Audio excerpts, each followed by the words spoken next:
Let's do this.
And hey, everybody, welcome to Squatch Talk.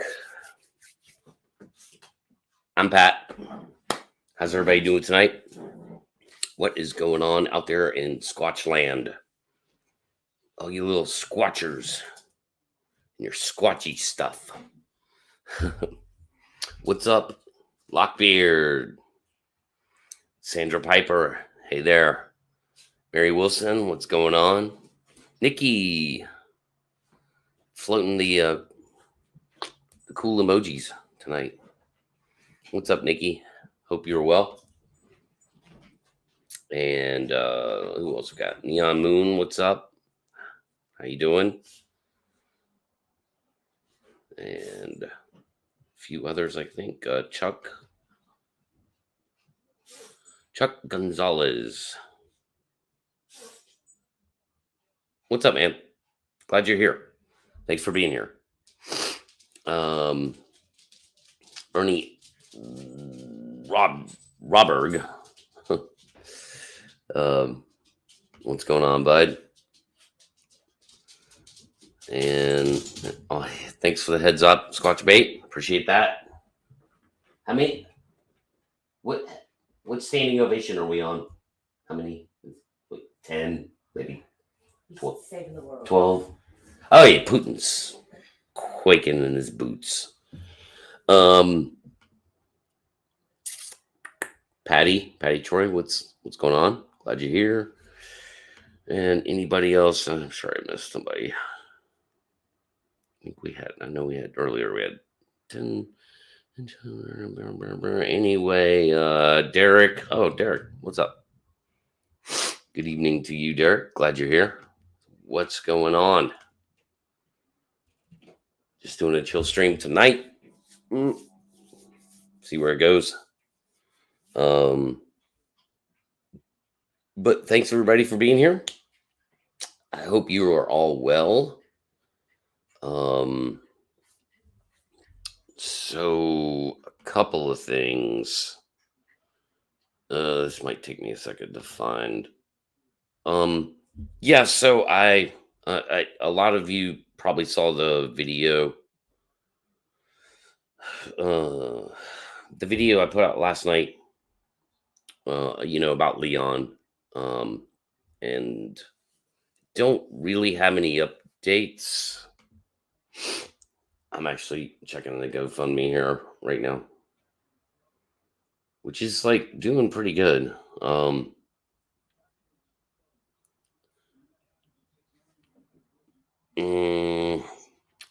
I don't see any new updates there, and there probably won't be much. There'll probably be monumental updates, important ones. But yeah, man. Speedy and full recovery, Mr. Leon, is what we are. We're trying to shake hands with the universe on that one for you. So, but yeah, I appreciate you guys watching the video, and any. There's been a lot of kind words, obviously, in the comment section. So, nothing controversial, thank God. So yeah, that's kind of sort of where it's at right now with Leon. Probably not going to be seeing him online anytime soon, but still, hopefully he'll have a speedy, healthy recovery, and we'll hope for the best. He'll be back. It's Leon. He'll be back. So yeah, just wanted to address that real quick. So I landed a really interesting guest on Friday that I'm pretty excited about. It's a guy named Brian Dunning. Some of you might know who he is, but he's an interesting guy. He's a skeptic. He runs a he runs a a publication, if you will, or online publication called Skeptoid. It has for many years, very long time, and um, so he's sort of a Radford type, Benjamin Radford kind of guy. But he's also an author and somewhat of an entertainer. Like he's a voice actor as well. He's golden pipes, man. Um, and he's an interesting dude. And I've known who Brian Dunning is for a really long time, going way back, because he's somewhat of a debunker. Uh, and so he'll debunk lots of different kooky, sort of not so much kooky, sometimes mainstream, conspiracy theories, things like that. Some stupid stuff too. Um, but I remember Brian from and Skeptoid going like 15 years ago, like following him online. And so anyway, I saw where he wrote a Bigfoot article, and it was actually really fair. Um, like I'd say more like it's not something I would expect from a skeptic. Like he's super open minded to it. And he was actually criticizing in this article. He was actually criticizing the sort of mainstream view of how people view the Bigfoot subject, and he actually criticized a lot of that and why they were wrong. So so I immediately reached out to him last night and booked him for this Friday. So I didn't really have a guest prepared for tonight. I wasn't sure what I was going to do, but I thought about not doing a show tonight at one point. But I said, "Well, screw it. I'll do chill stream, see what happens." Like the Friday night's open mic worked out great. That worked out really great. So yeah. Um, Brian Dunning this Friday should be very interesting, and he's a pro. He knows how to talk. So what is going on, everybody in chat? What's up, Jeff? I see Jeff's here, and Donald. What's up, man? Donald showed up. Jimbo, what's going on, Jimbo? JD, how you doing? What date? What date for what? Date for what, Jeff? What do you guys want to talk about? So anybody who wants, man, just start throwing stuff in chat, man. I'll bounce off of it. 'Cause that's it for my announcements. Um, I did. I finally I've been trying to get Matt Pruitt on, and he and I finally sort of just agreed to sometime in April. So that'll be in the future. Um, but that's cool. Matt will come on. Matt has already been on this show once, a while back. This is like 4 years ago, or more. Um, Episode, I don't know. It's in the first. I think it's like episode 12 or something like that. It's audio only. Before all this fancy stuff came along here, all this fancy YouTube and streaming.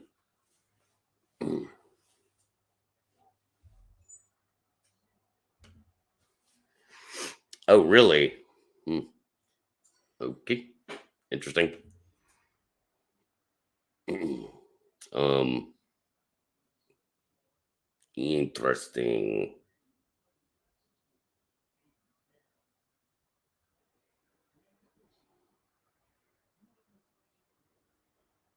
Oh, Lockbeard, you're so funny. You funny, funny man.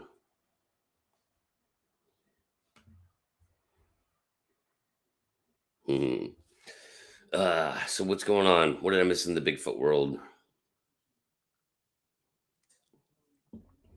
I'm sipping on some whiskey tonight. Um,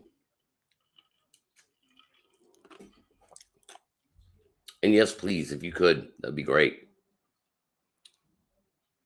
It costs you nothing, and it helps me out tremendously.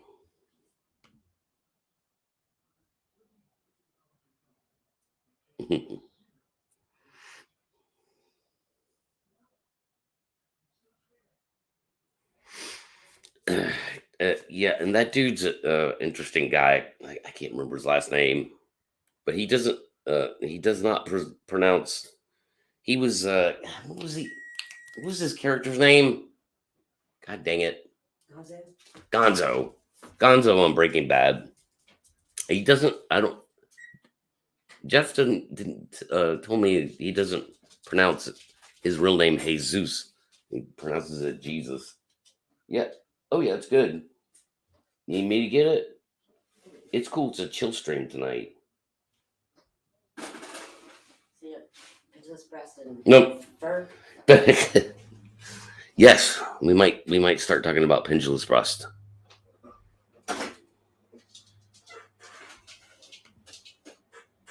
Some people are watching this show right now going, huh? What? And other people understand. Can I see Yvonne in here somewhere? Yeah. Oh, hey, welcome to the stream, Patrick Vaughn.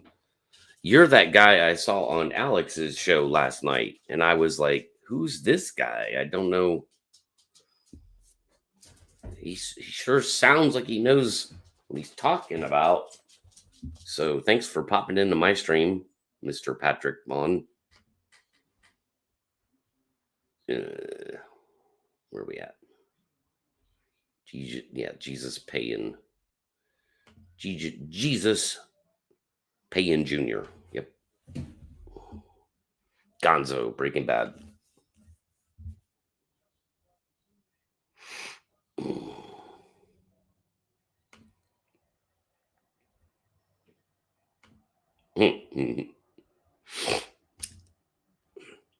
Yep, Lockbeard says hairy pendulous breast is a worthy subject.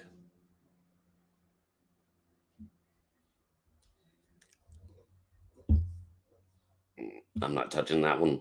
But I'm bump.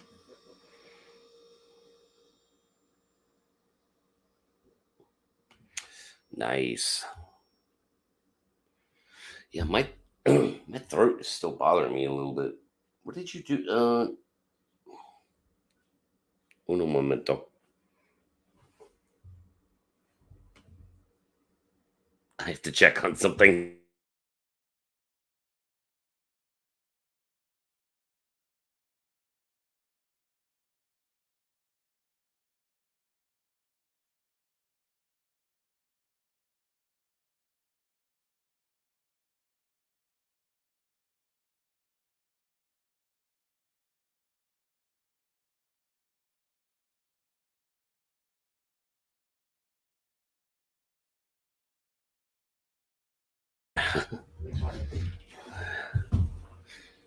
No, I'm not. And I'm not. What's to let's see.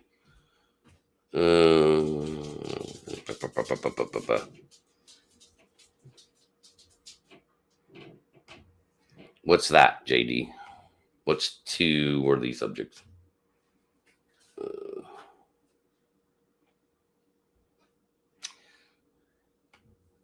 What's up, Jimmy? No, I'm not sick. I'm just my throat's still bothering me a little bit. Is all. My voice is still kind of funny sounding.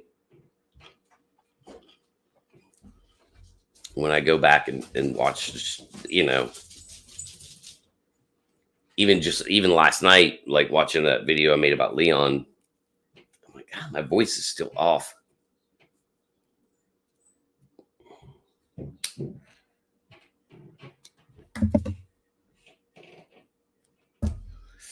Ooh.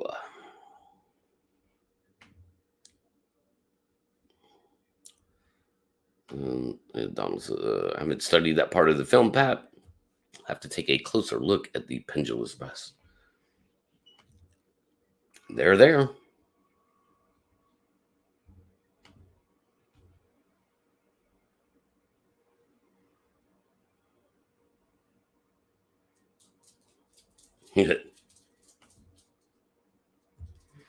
Right.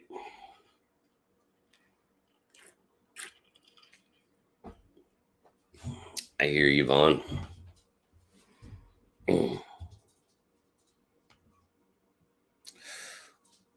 Well, thanks, Jimbo. It was definitely time. I was kind of waiting for the right moment. Um, and I'm glad I did, because the GoFundMe showed up, and like Steve Curious Cryptid was, he wanted to make sure that was all legit, and just make sure there's no shenanigans going on, man. And so basically, once he gave the green light, like, hey, it's all cool, it's all on the up and up, then I went ahead and decided that it was time for me to um, send my well wishes, and in a way that where I could attach the GoFundMe and make it all one, short presentation. And so I'm actually glad I waited a little bit.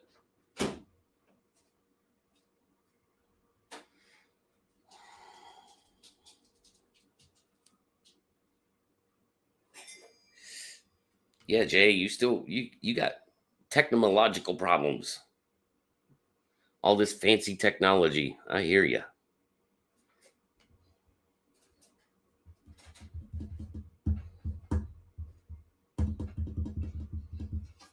Mm. No, no. Mm-mm. Hold on.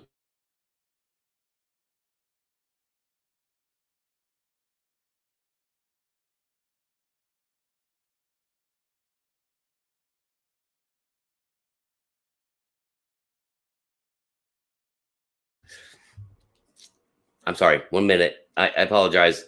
Hey, it's a chill stream. Talk amongst yourselves just for 1 minute.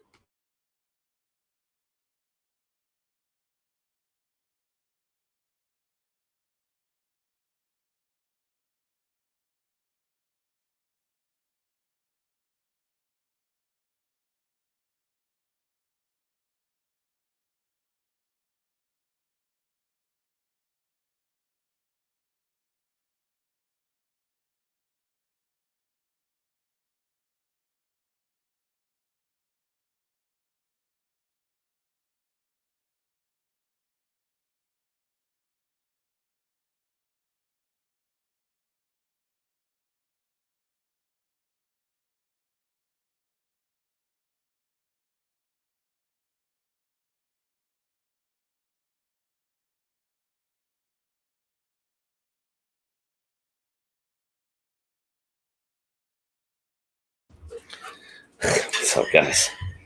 Really is a chill stream. Now I feel like a real Twitch streamer here on YouTube. I had to sort out the final dinner prep.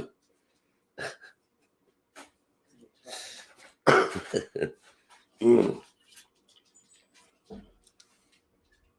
Yeah, grasshopper. So I see where you've said that a few times, and I think I saw it on Facebook too, even though I didn't click on the cameras. But you're kind of saying it's a whole bunch of nothing happening, at least where those cameras are placed. There's not a lot going on, really.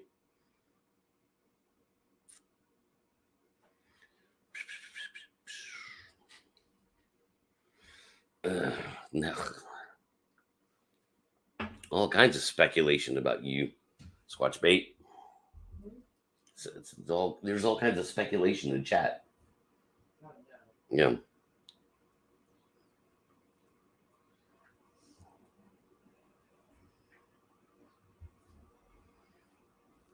Mhm.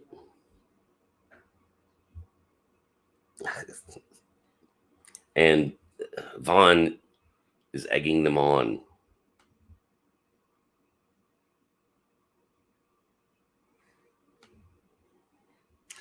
What do you mean by that, City? Like you stand with them, or like you're Ukrainian descent? You not sure if you mean that literally or like a symbolic way.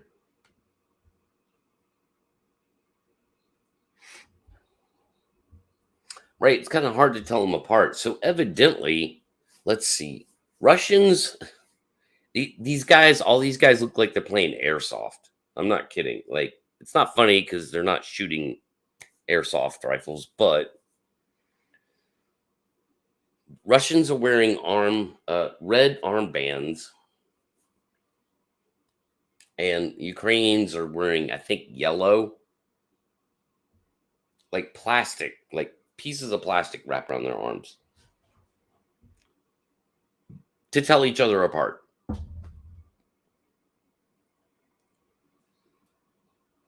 Because they're all in like the same sort of uniforms. It's all Russian stuff. You know, just like the ghost of Kiev. If that guy is even real, I'm starting to wonder if that's a real thing or not. It's one of those things that we'll find out eventually. It's Mig. It's Mig on Mig. Mig versus Mig. With with they do have flags. They do have their different flags markings on the MiGs, but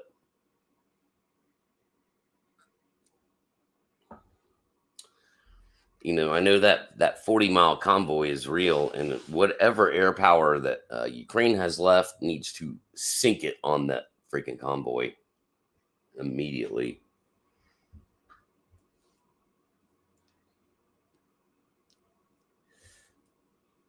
But those people are not being walked. They're not being walked over. At least not yet. Mm.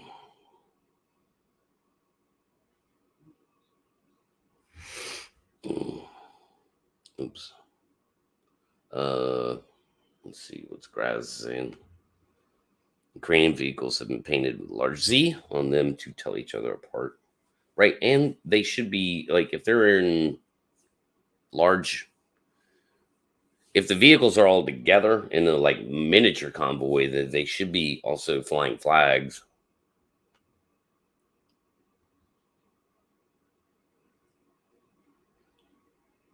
Tell you one thing that's happening is quite obvious to me is that random civilians are being targeted, like just civilian targets are being randomly shot at by the Ruskies, man, and that's not good. And the Russians are not competent, organized, good fighters. They're much more disorganized than most modern militaries.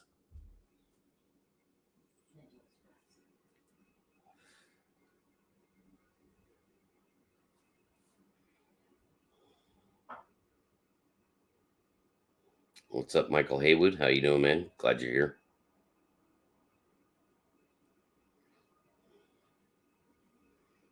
Um, Toxic Avenger, what's up, dude? You know, I don't know if you're trolling or trying to ask a legitimate question. That one is no, nope. Like zero evidence of that. There's zero evidence that any human being on Earth is capable of those things.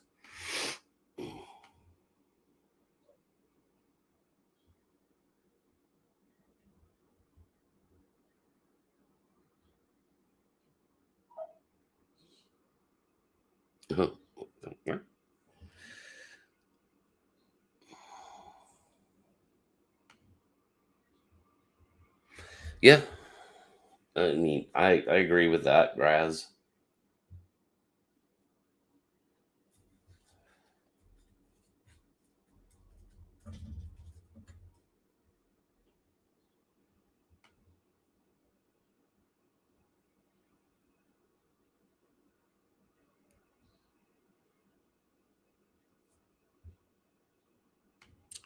True, but even if that's true, you're told to fight. I mean, you fight, or you suffer the consequences. Not saying, I'm not saying it's it's right, but some of this footage I'm seeing, man, where random apartment buildings are getting hit. There was one piece of footage where a Su-35 flanker almost crashed, but managed to shoot a air to ground missile into just a random civilian apartment building or house. But the pilot almost crashed his plane doing it, which would have been hilarious, actually. So I'm like, what is going on, man? None of that makes sense.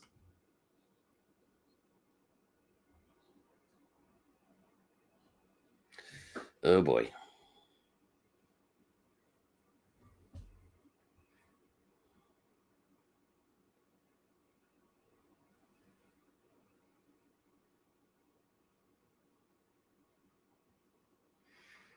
Yeah, I don't think that's been proven. Like,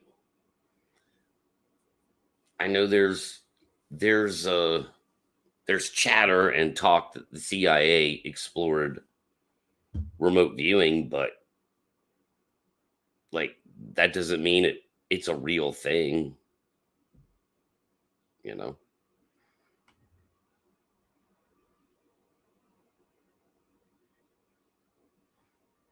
And I do not know what that is. Oh wait, I know I missed something up there. Hold on. The Monroe Institute. I don't know what that is. Where is what'd she say? What's she saying?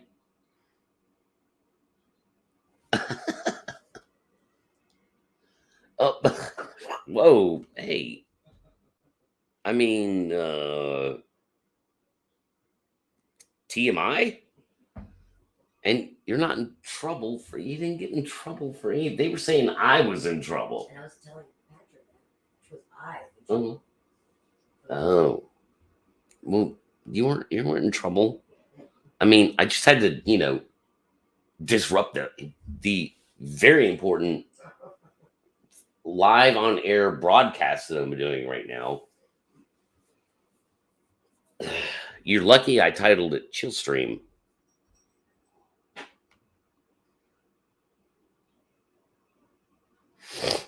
Uh, let's see, where are we at? Sorry, guys.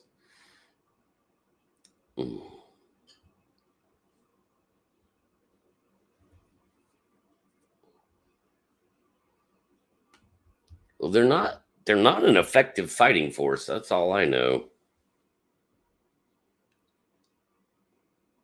Like, relatively speaking, they seem pretty sloppy. And maybe Ukrainian fighters are too. I don't know. Um, I've seen some very unflattering footage from the past of Ukrainians that you know I mean, it was embarrassing because there's been fighting going on over there in the western part of that country for a long time.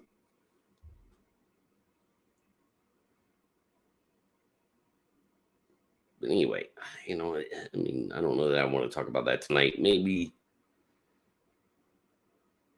it's kind of hard to bounce off chat about that one.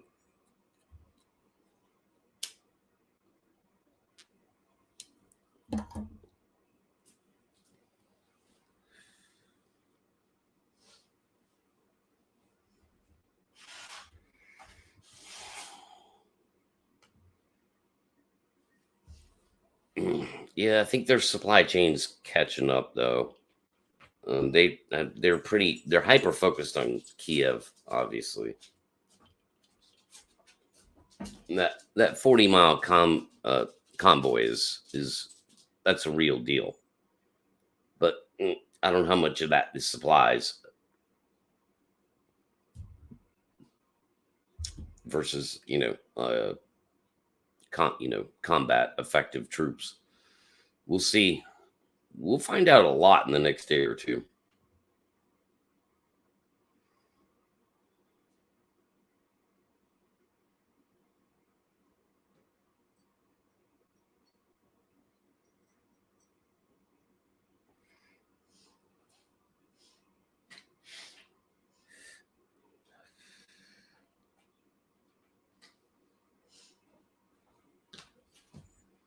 Yeah, I mean, I agree. I know what you're saying, JD, but I mean, for like really out there kind of stuff, it's like I need hard evidence for that. Like anecdotal doesn't cut it. Anecdotal is important to me when it comes to people like Vaughn and Joe and Jay and others. Like people are like, I'm telling you, this damn thing was standing there. It wasn't a person. It wasn't a bear. I don't know what to call it other than a Bigfoot. That's important anecdote to me because it's in the tens of thousands documented. So there's something to that. And maybe there's something to telekinesis or whatever, but I'm not going to just start applying it to Sasquatch. Like, dude, we don't even know, we don't even know what their anatomy is or anything. Like, really, you know, there's a lot to learn before we get to that kind of stuff.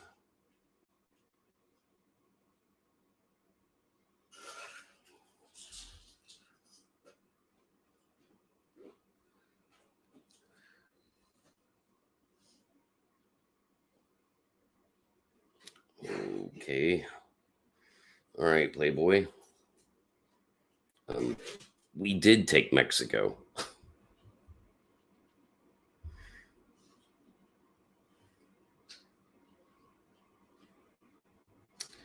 Oh boy, here we go. Ba ba ba ba.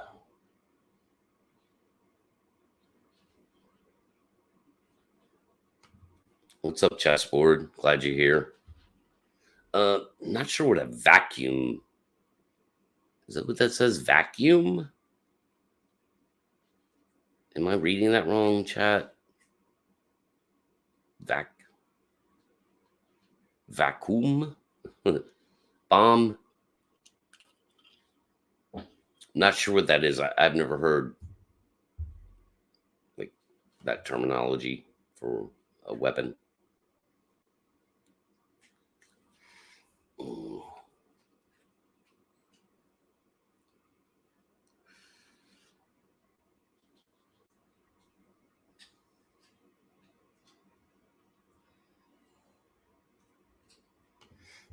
I agree. And certainly there are people higher up in the military who've had combat experience, and Russia did do some fighting in Syria relatively recently, but Russia doesn't have a lot of like hardcore experienced combat troops. Most of those guys, this will be their first firefight.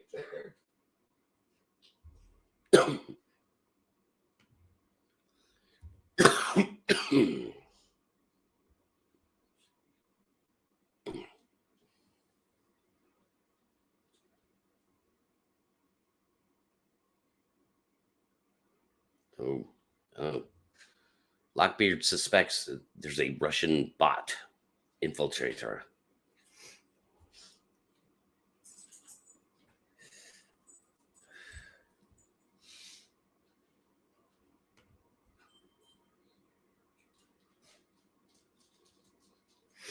All right, let's get caught up. Hold on. I'm way behind that.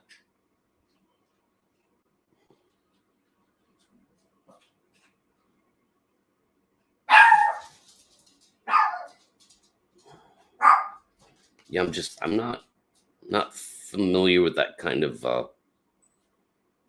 weapon. I'm still not quite following it. But there's certainly been indiscriminate, purposeful attacks on civilian targets, man. Like, not collateral damage. Like what that MiG pilot did, he shot that missile into that freaking apartment or that house, man. That the next door neighbor caught it on film. Like that was as flagrantly purposeful of a civilian attack as it gets. And that was day one that happened. And it's like, do you guys even know what you're doing? Like, do you even know what you're doing? So it really wouldn't surprise me that if one decent Ukrainian fighter pilot did shoot down 6 aircraft in one day, that wouldn't surprise me, actually. The planes are all very capable. MiGs are great jets, but it's all about the pilot. Check your 6.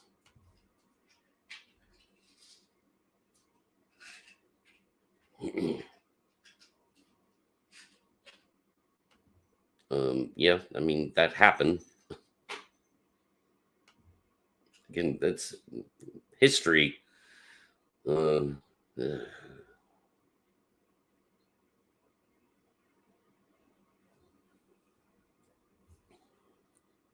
jeez.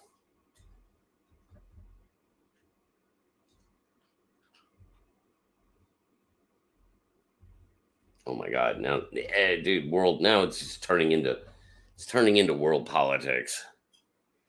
Screw that.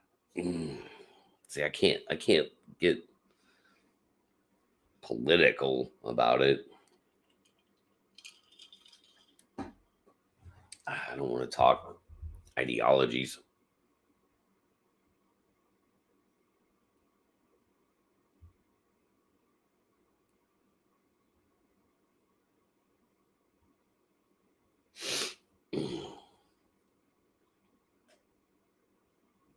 Nah. All right.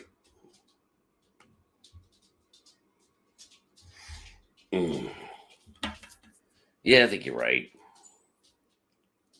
I mean, it's interesting. It's very interesting what's going on with that whole situation right now. But yeah, like I should probably just stick to Bigfoot tonight.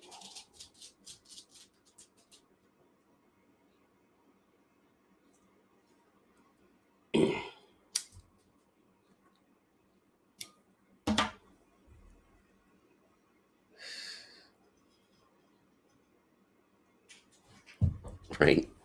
So I don't know, man. Bigfoot, I mean, God, I just don't have a lot. One thing, I do have one thing. Uh, so if you remember, what was it like? God,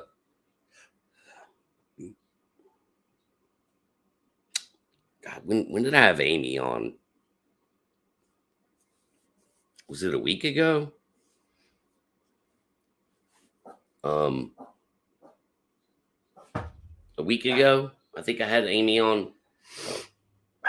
Yeah, pretty sure. Hey, Petey. And so yeah, great conversation with her, and we talked about this whole project zoo book thing. Oh, I'm smoking. All right, fine. Come here, Petey. There's a good boy. It's gonna shut the hell up. And talking to her about Project Zoo book, and I just very boldly, right there on air live with her, which I was like, yeah, I want in. Like, so I don't want a whole bunch of dogs. She's making noise. Yeah, it's okay. She can make noises.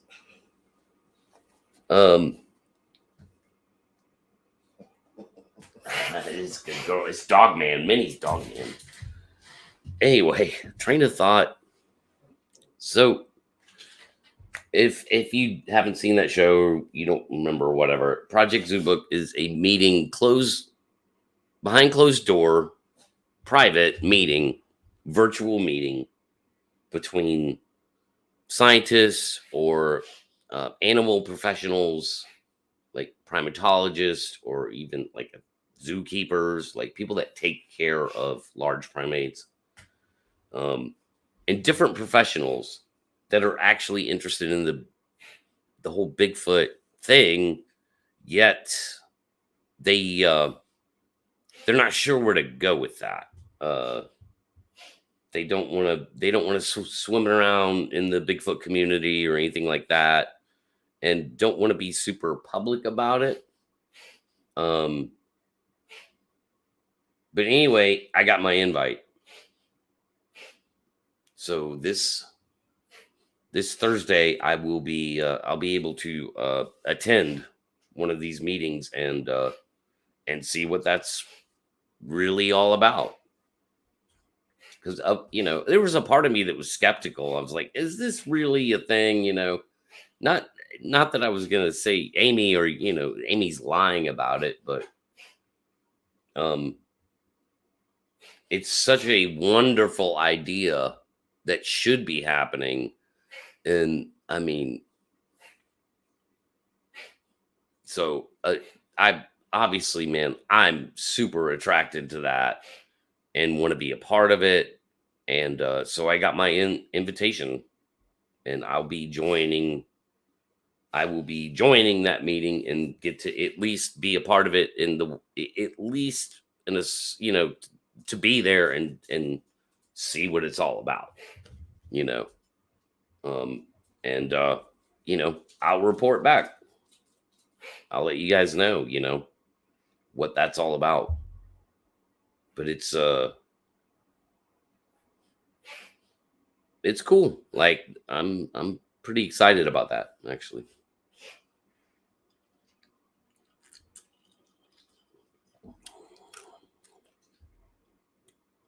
Uh, um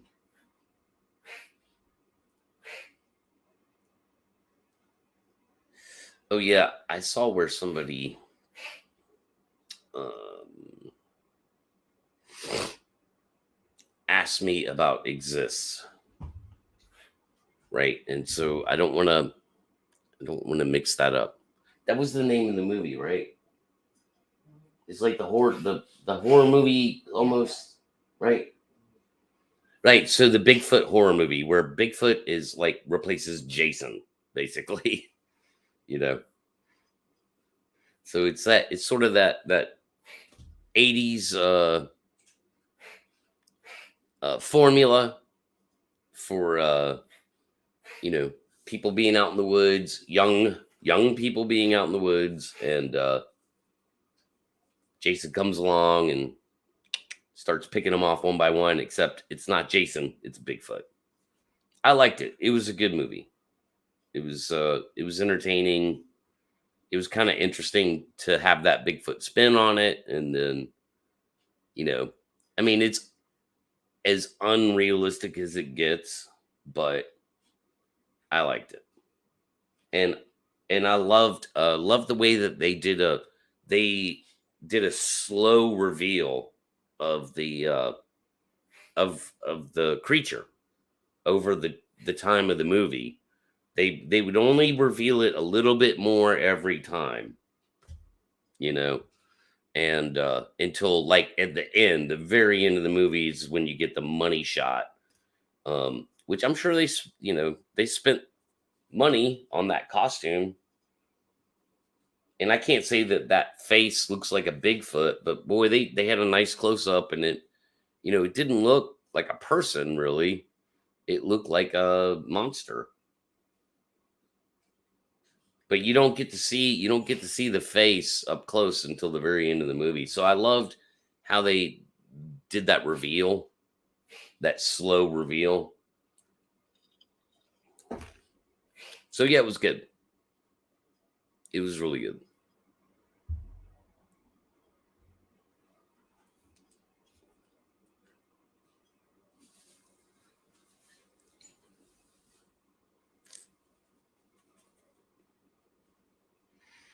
I don't know, man. I did like film. Like there was another one that was pretty good where a dude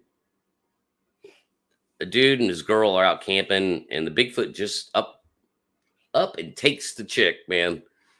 And so he takes revenge and gets into this big battle with it. Goes back and tries to kill it. Is not successful, but that's kind of how the movie ended. It was interesting. Again, it made like in that one too. Like they make the Bigfoot out to be like way more powerful than it actually is.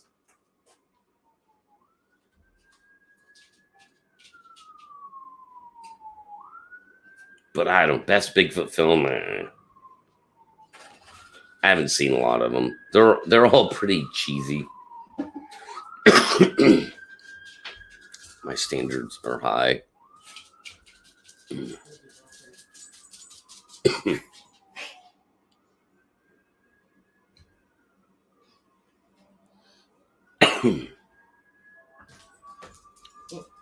What? What? Time for another dog? You're always smoking. Well, it's because I'm just sitting here hanging out with chat. It's a chill stream. EMS is passing by again for the 5,000th time. Oh, Sally, you stinky. She's stinky, man. She needs a bath. She found something to roll around in.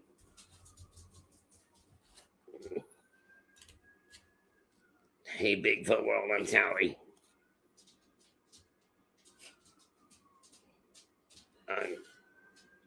I'm gonna kill one day. My little tracking dog. This one is. Oh, I'm just gonna put her on the floor. What's going on? More dogs.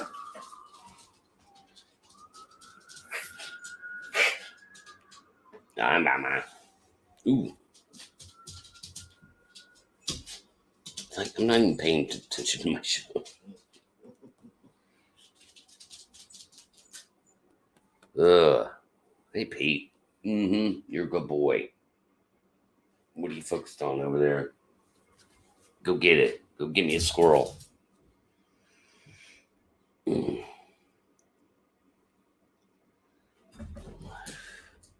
I don't know that I've ever seen Willow Creek. Maybe. I don't know.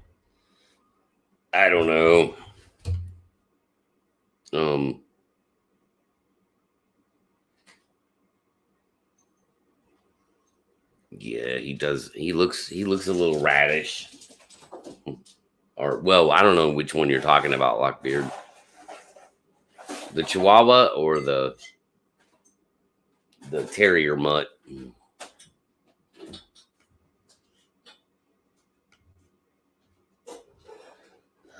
Then maybe so. Then maybe I have seen Willow Creek.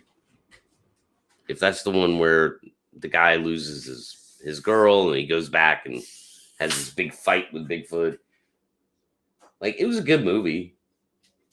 It was a good movie.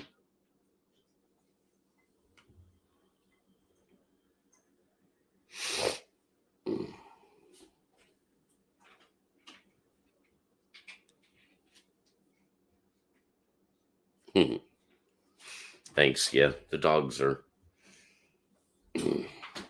mean a lot. I don't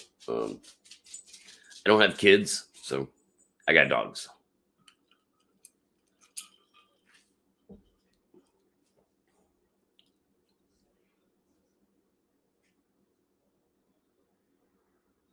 Yeah, well, I know like Vaughn. So before I saw this movie, because everybody was recommending it one night in chat, Vaughn had already told me, he was like, "Oh, I got whatever 20 minutes into that movie and I was done. I couldn't watch anymore." And I see why now, because some of those scenes where if that anybody's being pursued, they were really good scenes. They were shot well, and evidently they were shot a little too well because it reminded Vaughn of being chased out of the woods by one, like pretty much the first ever real like thing that ever happened to him with a Bigfoot.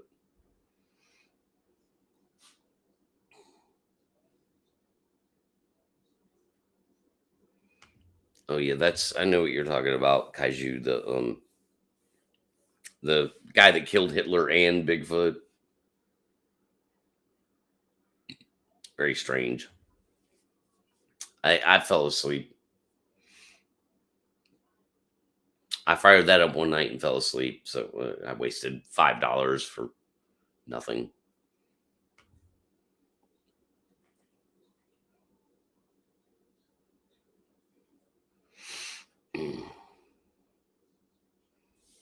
But yeah, I'm not.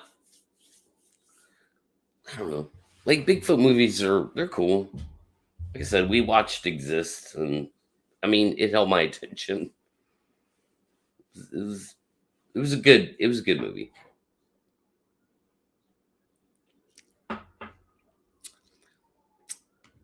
Yeah, Rick Dyer makes some good ones.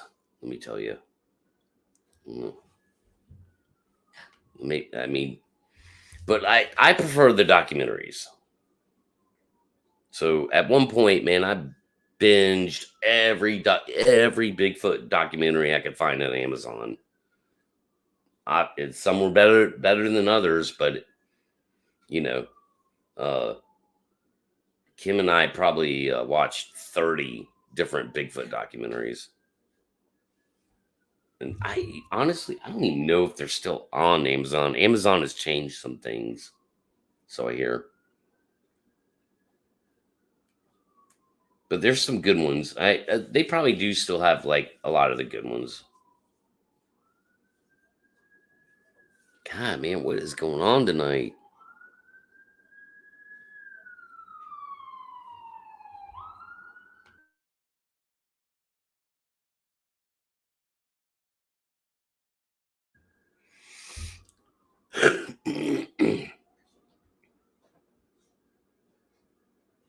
Mm.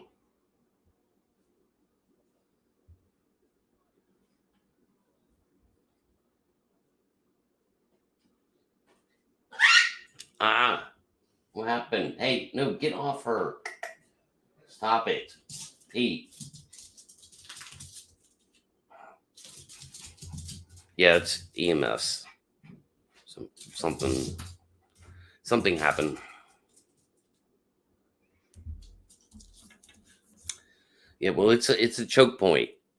Like it's the only highway because I'm surrounded by water, so they have to cross the bridge, and we've been through that. Please don't dox me, Donald.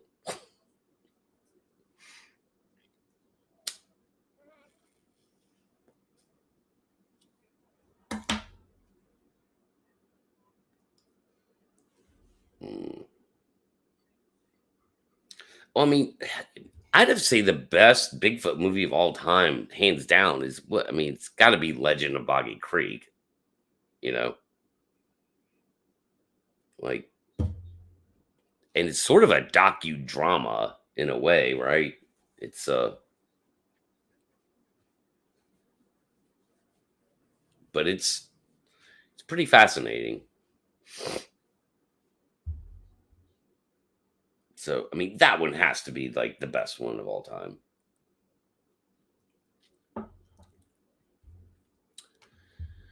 Vaughn, if I've told you once, told you 100 times, there are no Bigfoot in Gainesville, Georgia. Might as well be Bigfoot wandering around Atlanta or something. Like, they're not here. They don't come down here. Promise you. If you want to come to Gainesville, Georgia and try and track Bigfoot, be my guest.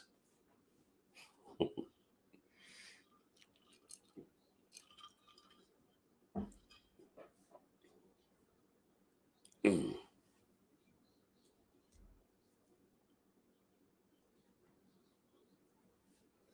In Search of was great. But that was, I mean, that was a TV show.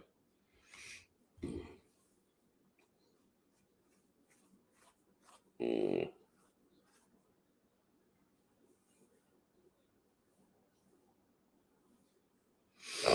Mm. And I mean, why would they send EMS for a Bigfoot anyway?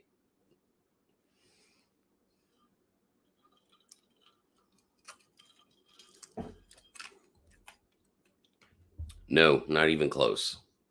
There's there's not much of a cave system anywhere in Georgia,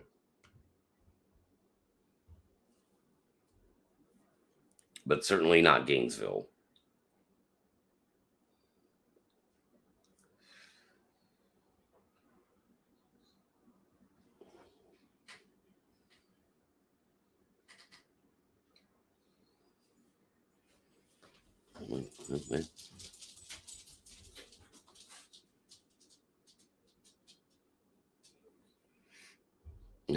Right.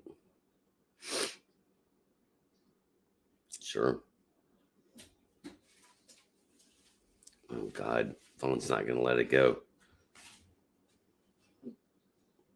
And you're gonna call, and you're calling out Matt. Look, we don't know that Matt, is a government infiltrator. We don't know that. Okay. I mean, we suspect it, but we don't know it.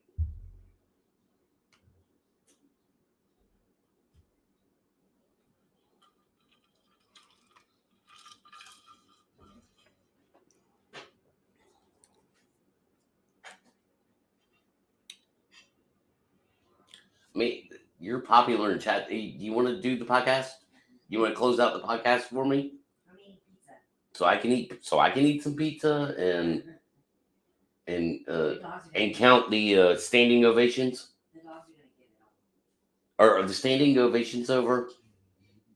Huh? Yes or no? Oh yeah. They are? Okay. It was an hour and 2 minutes.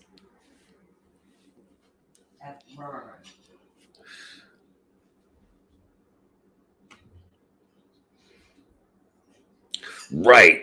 So if I was gonna do that, Kaiju, like, and I have thought about this, it would be like it would be that, I don't know, it wouldn't be like a revenge plot, but it would be a basically a plot where somebody has an interaction and then they couldn't let it go and they had to go face it. So I'd sort of base it on like sort of like real life more than like, you know, the Hollywood formula, So I don't know. I don't know that there'd be a fight, maybe. I haven't thought it out that far, but I have thought of a really cool fictional storyline, Bigfoot related. But thanks for asking.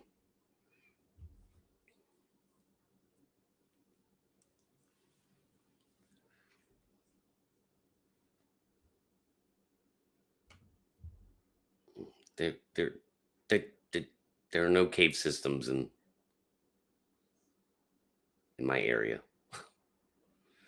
There's this thing called geology that we're really good at. Human beings have become really good at this entire science called geology. So, yeah.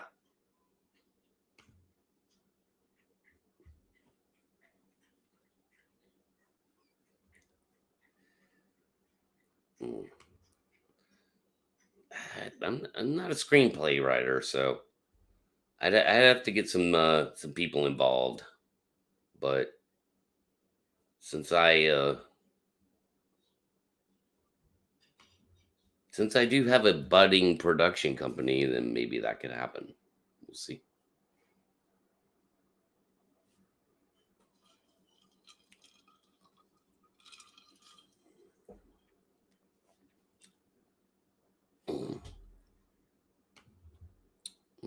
Evidently, there is.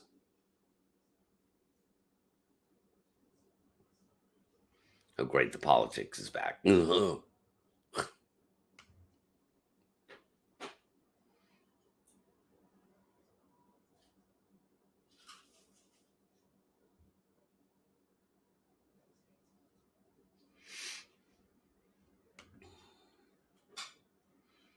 I, I don't know. Two different kinds of entertainment there, but I hear you.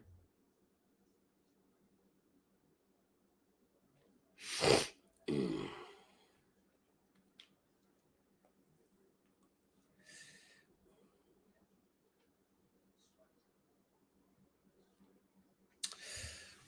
Yeah, I mean,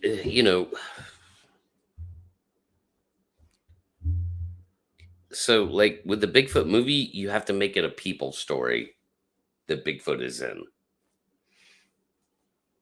So at the end of the day, you're making a movie. You're making a people story,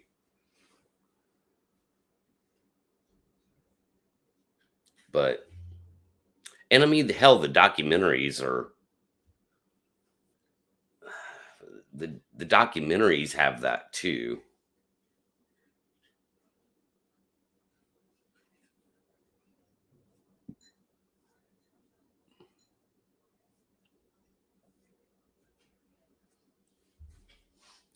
Mm, That's cool, man. I do trust geologists because number one, I know one. Um, Number two, their science isn't really hard to check. They're not hard to vet if they've gotten something right or not.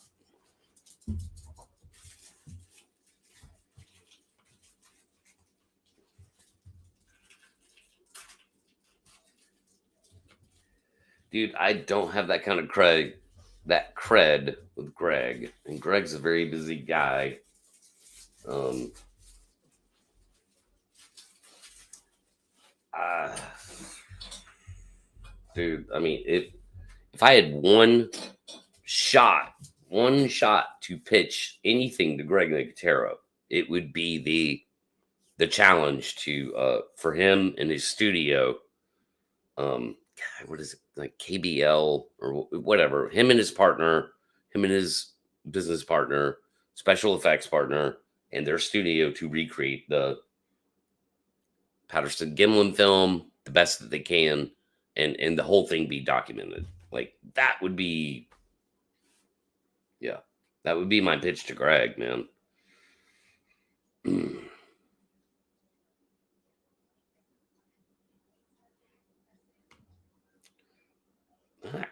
I don't know. Again, like I'm not a special effects artist, so I mean, God, you guys got me producing freaking movies and stuff, man. Like I'm a long way from that. Like right now, I can't even produce like the content I want to make. I can't even like go produce the wood knocking counter I had. Like I was gonna produce that content. Like that's something I've been wanting to do for 2 months, and I can't even do that right now. It's gonna be, and it even if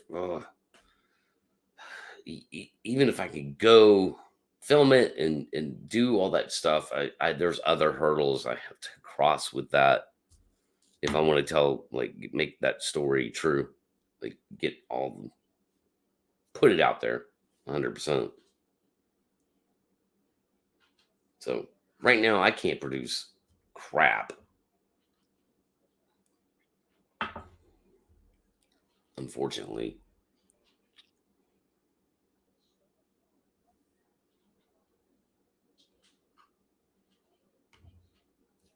But thanks for asking.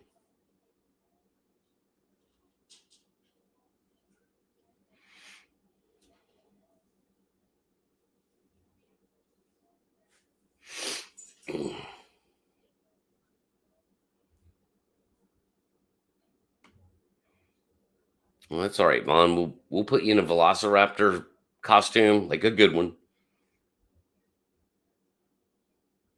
and film the whole thing.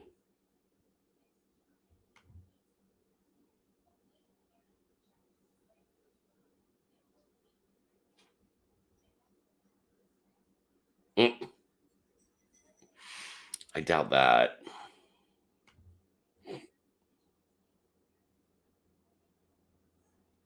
Says the person that came running from behind the tent, screaming a Sasquatch was attacking you when there wasn't one within 20 miles of us. You.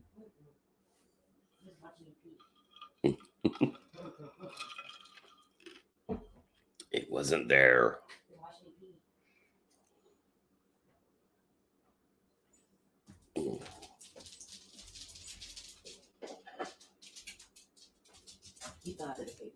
Did I? What? Yeah. What? 2 words. Yeah. It's a good one. I don't know. I don't.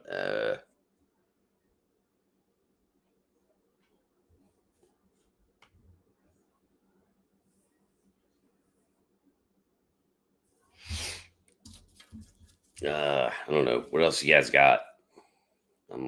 I'm winding down here.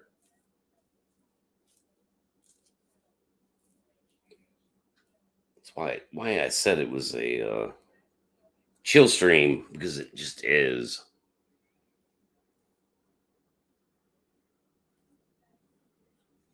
Oh, Jay. Well, she can come sit down in the chair and talk to you guys. Like, I don't care. She doesn't want to, though. You're not what?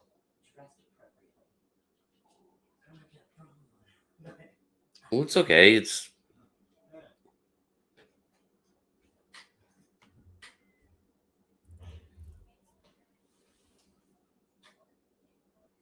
call the film. Kaiju says, call the film. Like, the name of the film could be Squatch Bait.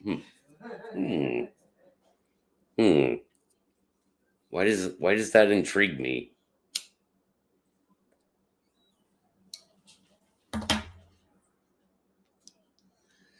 There's one problem with the title of that story, which people are biting on. There's a problem with the title.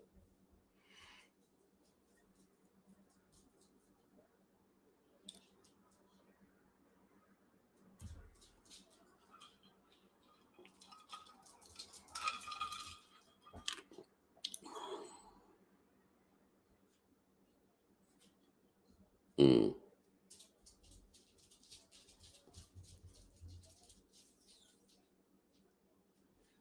Okay, I'll do it. I'll tell the story. I'll tell the story. Yep.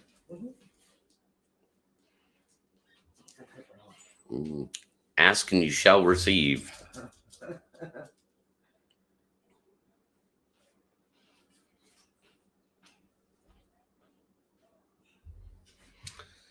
Let's see, what can I play?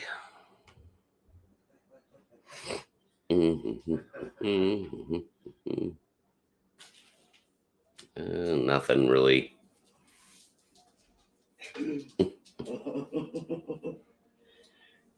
Yes.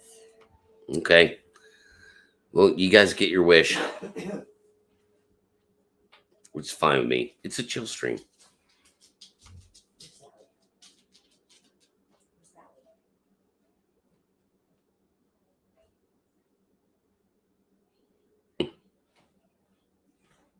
Okay, ready. Yeah. All right. Well, you guys get your wish. Please welcome to the show. I think first time ever on Squatch Talk. Hold on, I gotta talk to them. Squatch Bait's here. Hey, it's about to get real. Please welcome Squatch Bait and the Madness story. Later, taters. So this is what happened. last time Pat and I went camping. So it was a chill night. We had a wonderful large bonfire going. Everything was great. And I had pre planned for us to grill these lovely kebabs, and I had made them in advance. I made a little fire pit, I guess stove, you would say, to cook my kebabs on and had them going. Everything was great. And then all of a sudden, Pat started freaking out. Oh, do you see that? What is that? There shouldn't be any light coming from that direction, and it's coming this way. What is that? And I'm like, crap, my kebabs, bad timing, Bigfoot. I was so aggravated. And I was kind of scared. So what I did is follow Pat's lead, and I hunched down. We were hunched down, we're like on our knees, and suddenly we were whispering, what is that? What is it? It's coming closer. It's coming closer. What is it? And we're whispering, and we're crouching, and my kebabs are burning, and grabbing the dogs. And then he decides to call his buddy Ernie. Come on, come down here, man. I don't know what's going on, but there's light coming from an area in the horizon where light should not be coming. He just knew it was something big. Had to be Bigfoot. It was coming at us, and it was coming quick. And I was following his lead. He's the man in the woods. I'm following the lead. And then Ernie, he wakes up Ernie, and Ernie's getting in his truck and gearing up and coming down to save us from Bigfoot. And the whole time, ladies and gentlemen, it was the moon. It was the moon and the trees and the wind and a mirage. And this was only after I had been trying to take a trip away from the campsite to handle my business in the woods.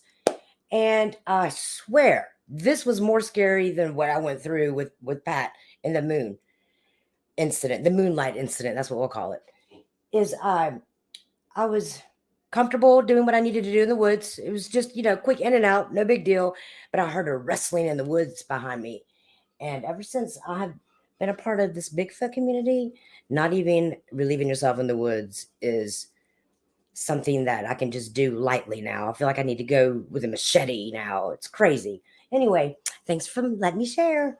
Okay, it's all you.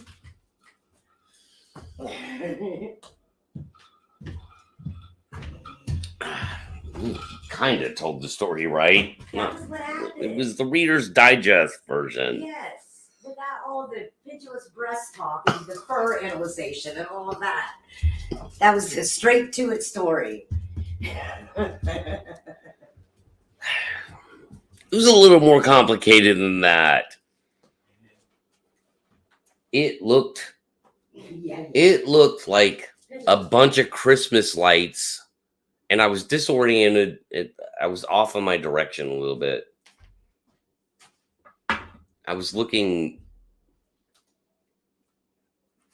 actually looking straight down the valley creek, the creek that, so the low part of the valley. I thought I was looking up a ridge, like a slight ridge. And so I thought I was seeing on this ridge like these white Christmas lights dancing around and moving towards me, to the point where, I'm not kidding you, man. I said, get ready. If it comes to the other side of the creek here, I'm going to start shooting. Get the dogs and get in the truck if it gets to the creek. Like, I thought it was moving towards me. It was crazy. Like, complete, total hallucination that I had. But man, in that moment, that's what I saw. And so, I mean, it's one of those things where you can really be tricked. I got tricked, and I did call Ernie. It was very embarrassing because I had to call him back and go, never mind, dude, never mind.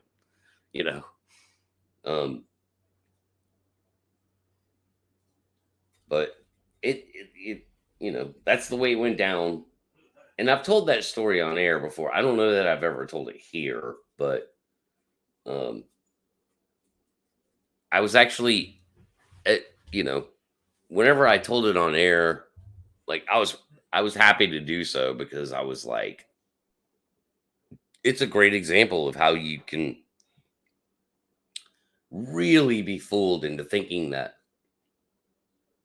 something is happening that's not anywhere close to reality of what you think's happening in your head. So, yeah. So, yeah, I almost opened fire on the moon.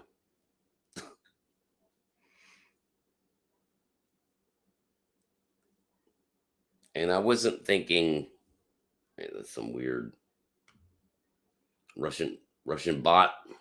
There's a Russian bot here. Let's get rid of that."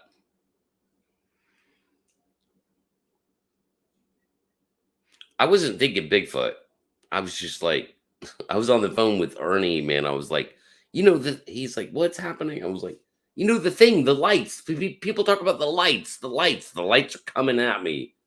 And that's what it looked like, coming up over the horizon through this was in May.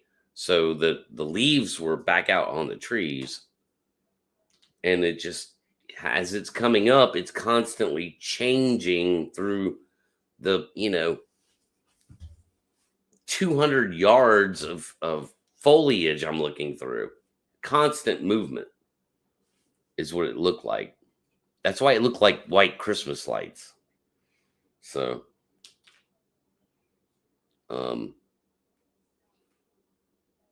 yeah, it happened. It happened.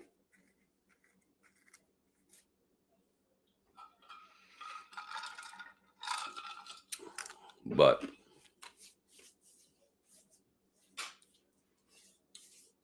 the wood knock encounter was way worse than that.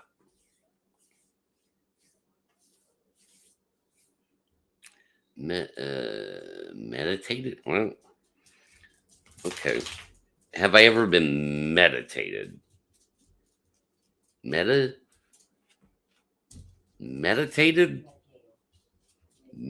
No, I don't know if you're trying to say medicated. Meditated. Um, yes, I have meditated. I have been meditated. I've been hypnotized twice, and it was weird, real experience. I think that would count for towards the word meditated. Uh, the first time was on purpose. The second time was an accident. I actually got hypnotized by accident once.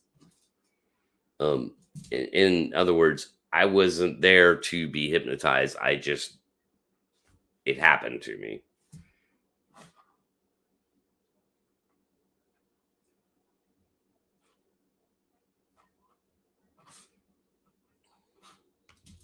Dude, I'm always in deep thought.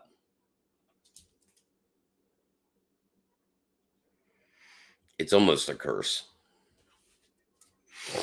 I spend too much time in deep thought. That's why I think that's why I'm so easily uh, hypnotized. Of course, I mean you have to be willing to be hypnotized, but still, um, a hypnotist can put me down fast.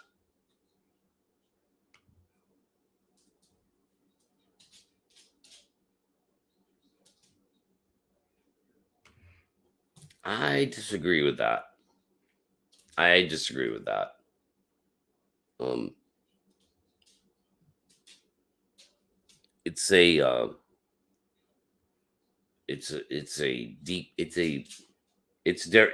That's not what it means. It's not. It doesn't mean that you're gullible or suggestible. It can mean 1,000 different things. It could be that you're open minded. That you're you know a lot of other things. Um, but to be hypnotized, you have to agree to do it, basically. Like, you have to go along with it. So, and it's an amazing experience, I will say. One of the strangest experiences of my life was when I got fully hypnotized.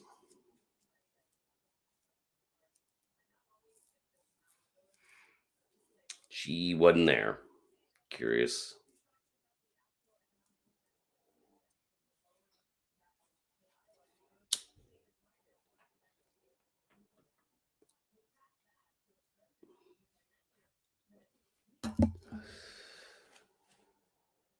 Mhm. Thank you. Um,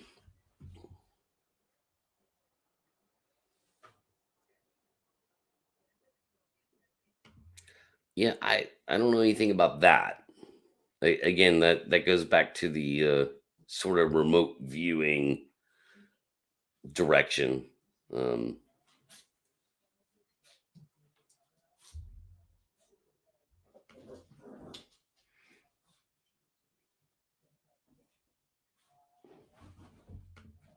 right. So here's the thing, though.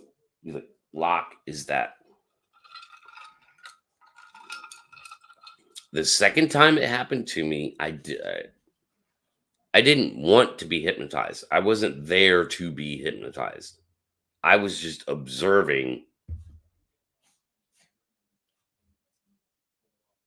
the uh the process, and I started going under. I started going under, and I had to get the guy to like snap me out of it. It was kind of crazy.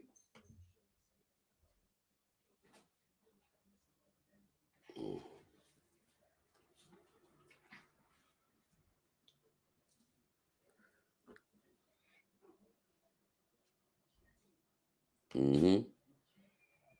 Yeah, 7. That's what happened to me.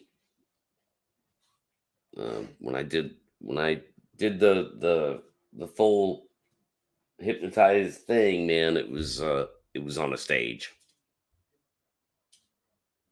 It was crazy. I mean, it was very bizarre.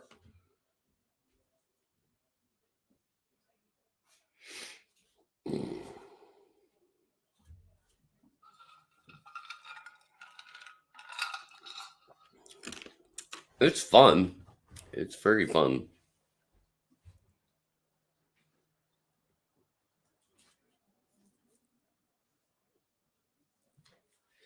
and it's a real thing.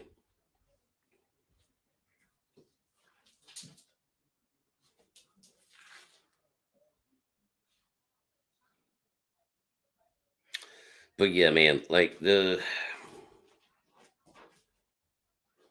wood knock encounter I had, a couple people were like, "Huh, what?" It lasted a long time. It's in the middle of the night. It happened in a place that I never ever would have expected. Really, honestly, one of these things to be around. Um, and it had an effect on me for sure. Like, it wasn't cool. It wasn't sexy. I wasn't like, oh wow, ooh, there's a Bigfoot, 40, 50 yards away from my tent. Yay. It was nothing like that. It Go away. Leave me alone. Leave me alone. Leave me alone. I don't want this. That's but I'll tell that story in detail. Again, I need to produce that content. Yeah, similar. I mean, it was 20, 30 minutes of, yeah, wood knocking. Like, your classic Bigfoot, you know, would knock. Hmm. Yeah, it was. It was like, it was like a knock. It was just one knock every couple of minutes, 5 minutes, like 2 to 5 minutes, man, something like that.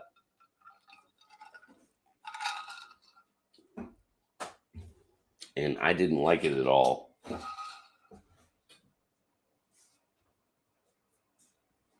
And I don't think I ever will. Like,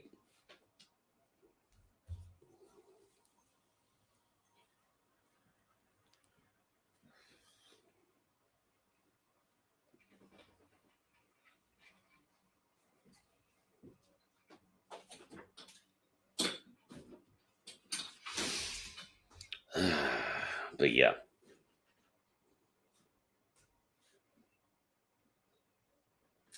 I'll, I'll flush that out. I'll tell that story properly one day because there's a lot to it. There's a lot that happened that day led up to it. It's all weird. Just like everything in the Bigfoot world, it's weird.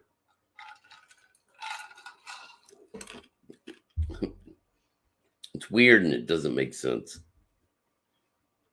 And yeah, you and I both know what it was, Vaughn, but I can't just go around telling everybody in the world that that's what it was. I know the Bigfoot community's, uh, you know,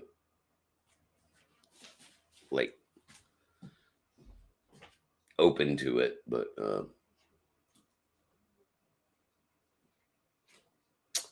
Roger,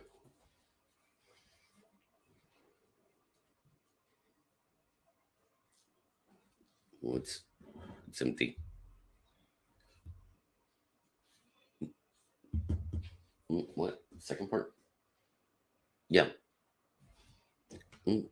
I did explain it.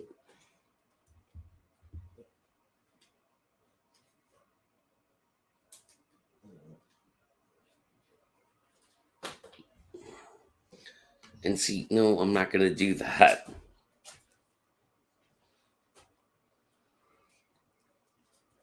Number one, when I go out there to film, it's gonna be during the day. Number two, like just I've made a rule, man, that I don't bang on trees anymore.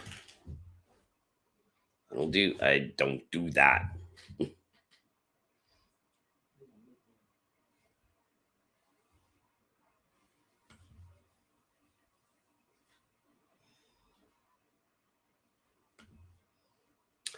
Yeah, that and I have a hard time seeing this tiny little text. But yeah, I'm a little tired.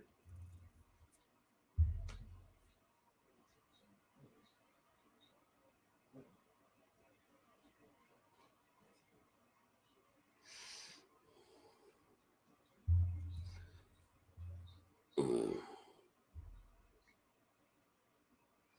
I don't know, man. There's a lot to it.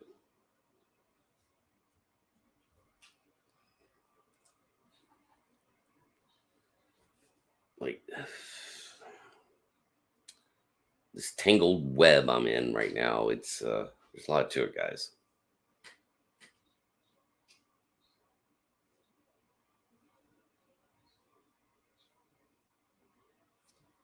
Just is.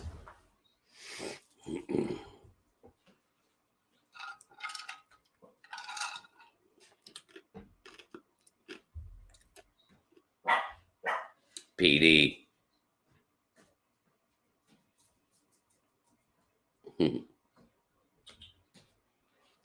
Yeah, chat's on fire tonight.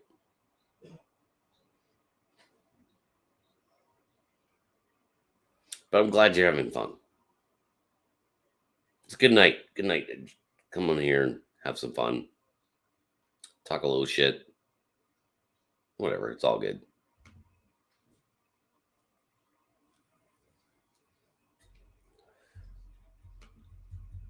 I did more than that. I think I sent the full package of whoops and banging on a tree.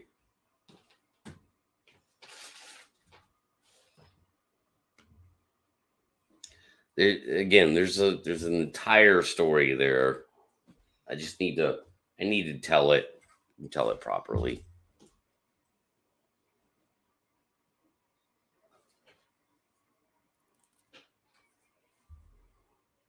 No, I wouldn't call it communication.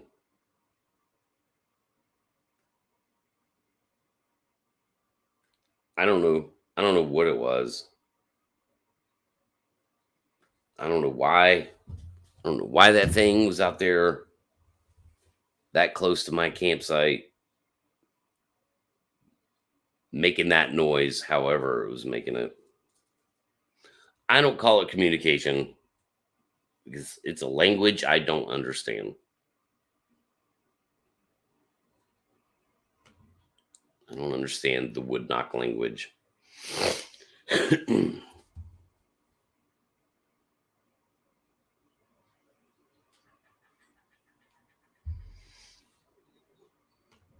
Simple answer to that, because we do not observe them, because they keep us at whatever arm's length they want. When we are out there, boots on the ground, just human beings out in the woods, they always have the advantage.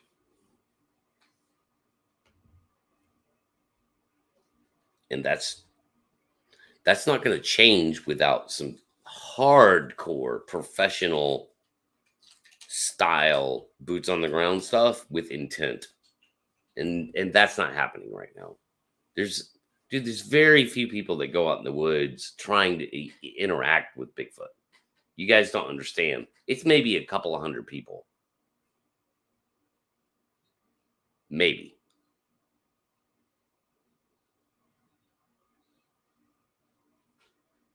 Like, we could start naming them. That's how many people it is, you know?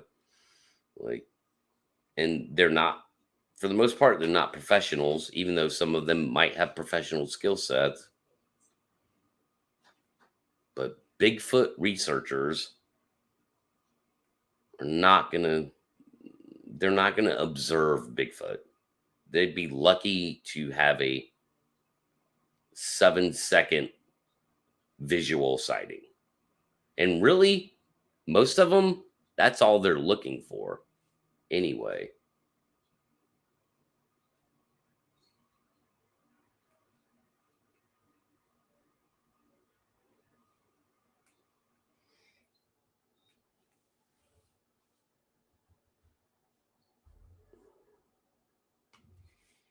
Yeah, I mean, it's a good question. I mean,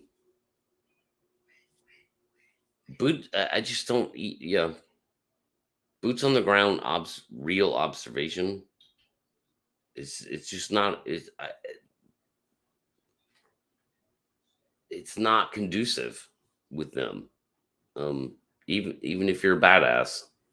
So if I send a squad of Navy SEALs to go observe a Bigfoot, they're probably not going to get much observation, although they may be talented enough to get the interaction, but they're not going to force an observation. They're not going to go shake hands with one. And those are the most talented people on the planet of our human species. So that says a lot.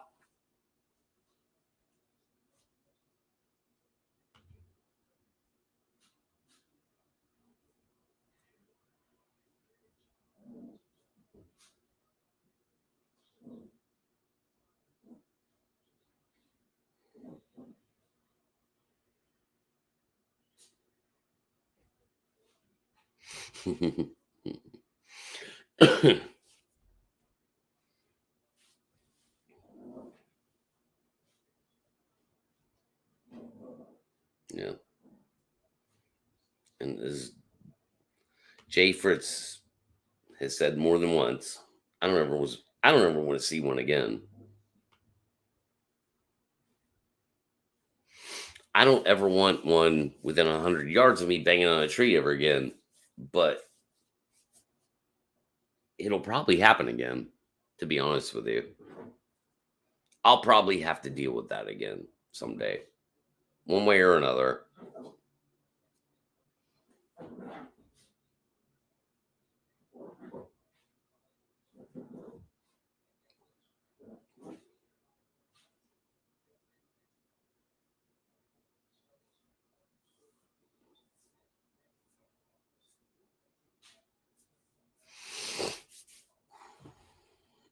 I mean, I don't.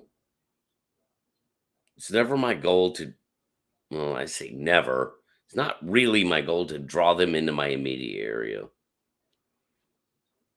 I They could be a quarter mile away. That's perfect.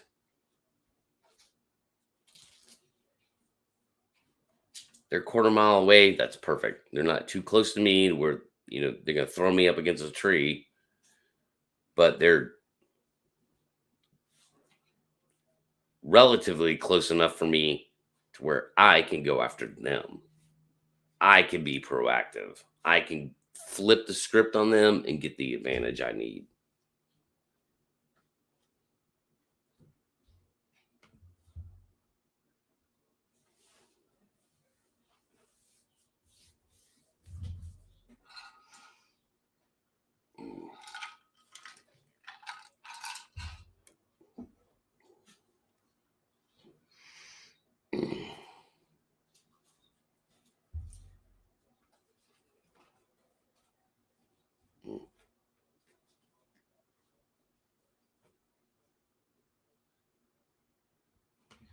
There are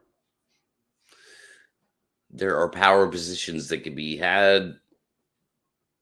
You know what I mean when I say that. And that's what it's going to be. We're going to If we don't use the one power position that we have over them, then it's gonna be another 100 years of people walking around in the woods trying to interact with Bigfoot. Um, the power position is the game changer, and so the script can be flipped. We can be the pursuers. It's just that no one's doing it.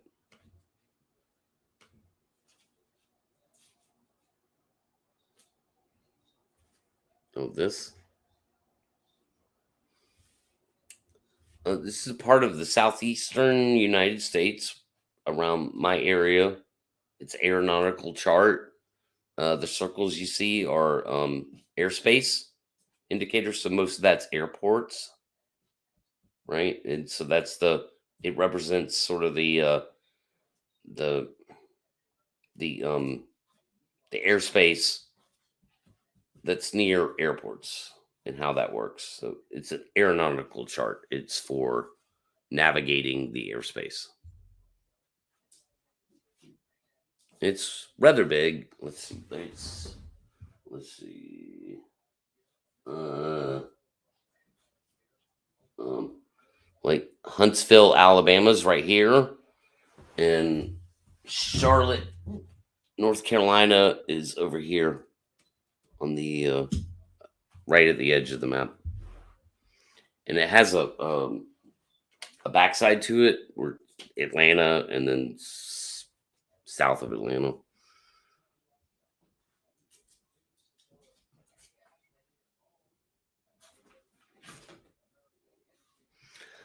Yeah, that's why I have it. Yeah. But pilots use it,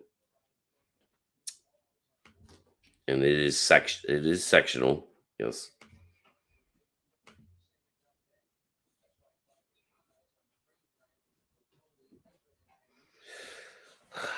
Squash gaming. Yeah, we're talking. Uh, what's up, Chicken Gaming? Glad you're here. Uh, it's just kind of a chill stream tonight, so we're all over the map. But I'm bump.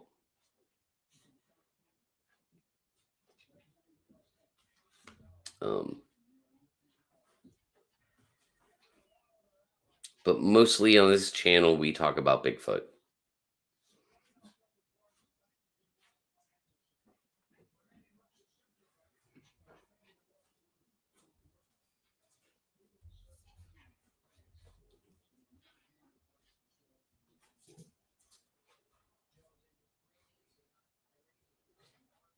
Mm, 2 seconds, guys.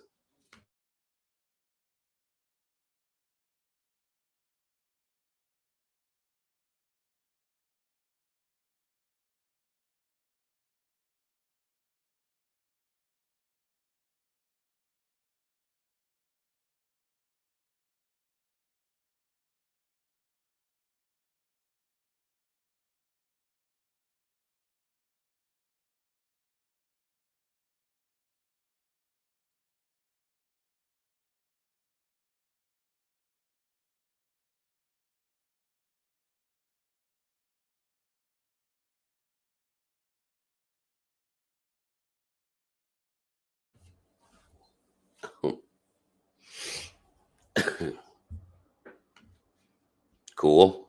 Yeah. All right. I get it. I get it. You get any chicken dinners? Chicken gaming? Huh? Any chicken dinners today from you? For you? Mhm,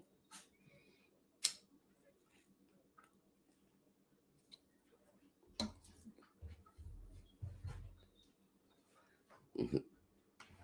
Oops. Mm,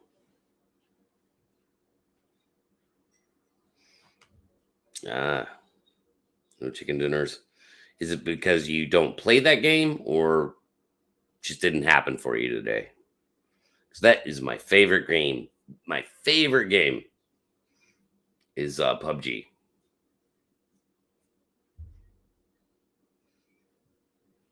Uh, most of the gaming streamers I watch play that game because that game, I love that game. It's an amazing game. No, then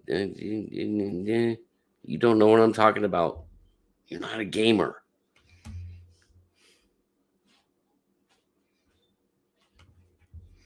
Yeah, but not much. I used to like a lot more.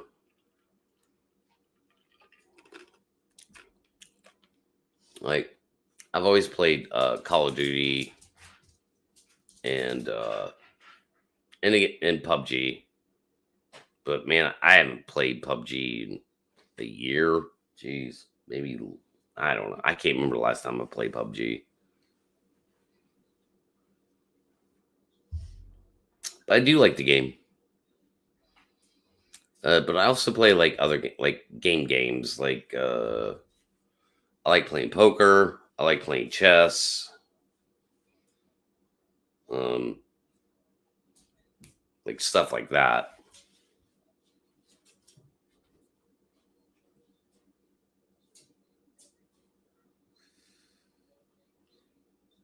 I need to get back into chess.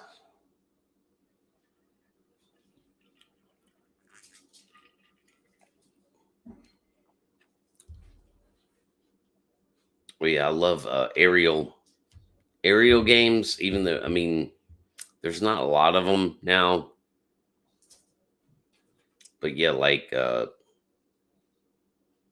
any kind of aerial, fighter, World War II or modern. But I don't have a good setup for that.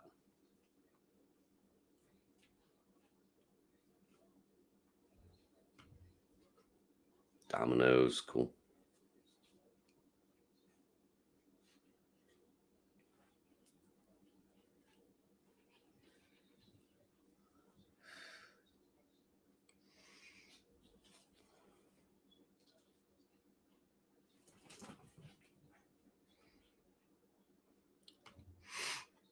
Now, how could that help me hunt for Bigfoot? Flight simulator? What? Huh? I mean, I love flight sim, but And I didn't. Do they have a version on Xbox for Flight Sim? I need to look into that.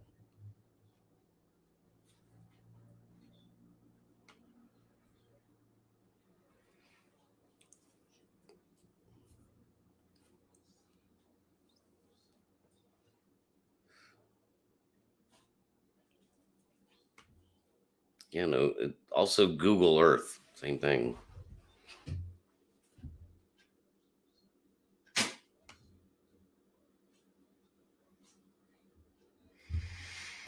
Oh, all right. I think I'm gonna wrap it up, guys. Jeez, yeah, getting close to 2 hours.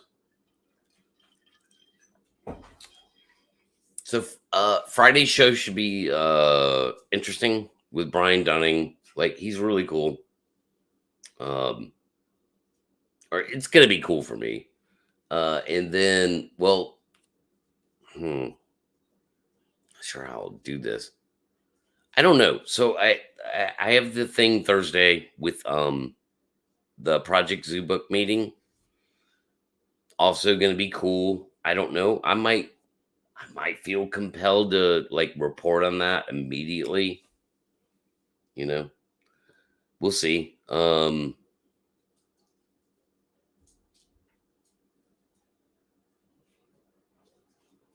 on, I just got distracted. Yeah, you're right. Yeah, so somebody did post footage from DCS, Digital Combat Simulator. That, yeah, claiming that it was the ghost of Kiev shooting down a flanker. But yeah, it was just DCS. So this that came out, after the whole day one ace thing. But so yeah, that footage was from DCS. It wasn't real. It was all digital. Anyway, um, so yeah, I might actually report back, you know, and with the meeting. But Friday is Brian Dunning, and then Tim is coming back on Sunday for the other YouTubers. We're gonna do part two with Tim Andrews. That's gonna be great. I can't wait to do that. Um, have keep that discussion going, and all that stuff. Um, so yeah, that's what I got coming up. Thursday will be Zoo Book meeting, and I might report on that. Friday, Brian Dunning. Sunday, Tim, and then between now and then, I'll line up a guest for next Tuesday. I'm not going to film. I'm not going to attempt to film the meeting or anything like that. It's all behind closed doors. It's my first day, so I don't, I'm not going to do anything nefarious with that at all. I'm going to respect the behind closed doors aspect of it, and so yeah, not going to do that. Uh, but I'll participate in it, as much as I can. But again, even if I just get to sit there and see what it's all about, then that'll be uh, that'll be great. A great introduction for me. And yeah, thanks, Curious Cat. I have a lot of things planned for that. Like it's gonna turn into something cool. I know it will. It's just a matter of getting a hold of people. Like some of these people are really hard to get a hold of. Like, I mean, hell, man, it took me weeks just to get Tim on because of like different things. But